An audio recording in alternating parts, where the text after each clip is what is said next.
The guys at Citizen have asked us to drop in to see Glenn from Stellar Precision Components. It's a great story because it's a new company and you've already got 2 Citizen machines. First of all, why'd you do it? As in, set up a new company? Me and my partner both worked for several different companies. And I think once the idea's in your head of wanting to do it, you've kind of got to try it. Obviously, it's a big financial impact, but no regrets, definitely not, no.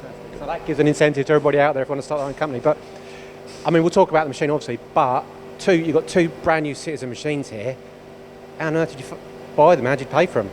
Citizen were really good with the finance. They helped us out. They gave us a small payment break, so it wasn't in payment.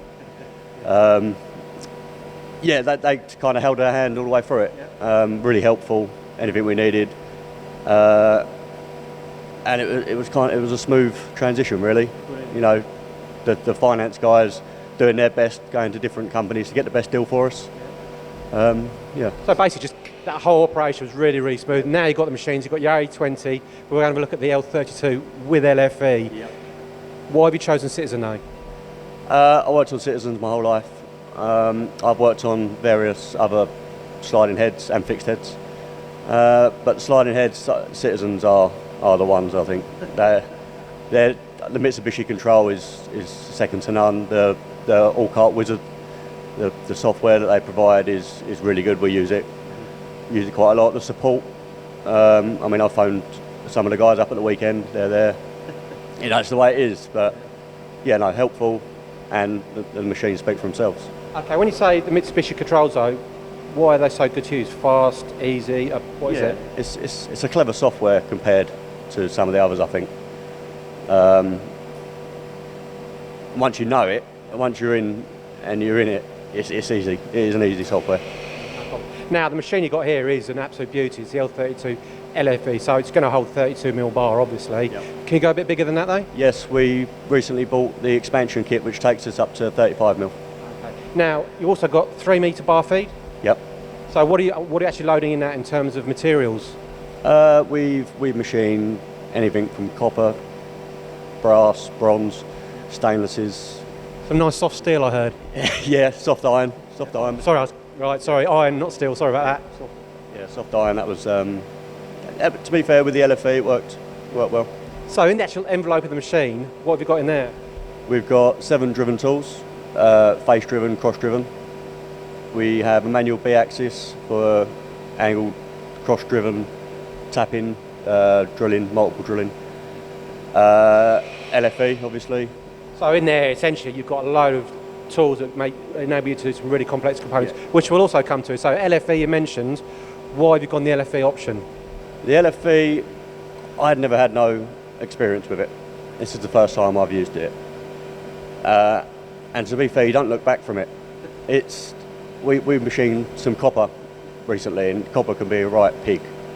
And it just chipped it up into the bottom, lovely, out the back. Okay, because your partner was saying, you know, you're having to do like 5 components and then go in there, clean the swarf. Now you can run it lights out. Yeah, that's right. Lights out production with the LFV is there. And the soft iron, I understand someone else couldn't actually machine it, but you're able to with the LFV? Yeah, the LFV, we thought we'd go through quite a few inserts turning it, but the LFV done the whole batch.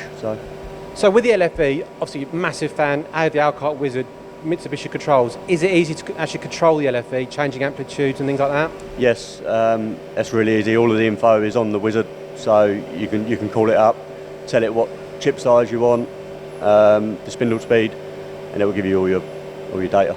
Yeah, nice and simple, because you're a first-time user of this. Exactly, yeah. I think what we should do is just talk about some of your parts, because you've got some nice parts. First of all, the bronze part. Talk me through what you've done with that. So the bronze part, we make batches of 2,000 at a time, and we interplate mill the crosshole in it. It's got some fine threading on the outside, tight tolerance bore, internal grooving, milled hexagon. Making it sound easy, but you know, you got your milled flats, for example, and you're threading. I mean, it's really fine threading, but the cross drilling is actually interpolated, not straight through. Yeah, interpolate milled, yeah. So not nice and easy. Yeah. And then what about the aluminium part? Because again, quite a big part, a lot of material removal. So that's the mating part to the bronze part. Both very fine threads that have to be a nice fit to each other. What's the actual thread? Put you on the spot there. M20 by 0.5, I think. No pressure there. So really fine threads, so really accurate. Yes. Yeah. And then was it a steel part you're making as well? Yep. Steel part, we off-centre mill on the back-driven head. Again, Citizen helped us out with that. Right. And yeah, end up. So you could seem quite relaxed about it. So it make it sound really, really simple. So the whole thing, it's been a great journey from setting the business up, getting the finance, getting it all installed. Obviously, massive Citizen fans and love working with them. If Neil from Citizen knocked on the door, would that be your next machine? Not yet, but the next machine definitely would be a Citizen. Excellent. Great. Thank you very much. Thank you.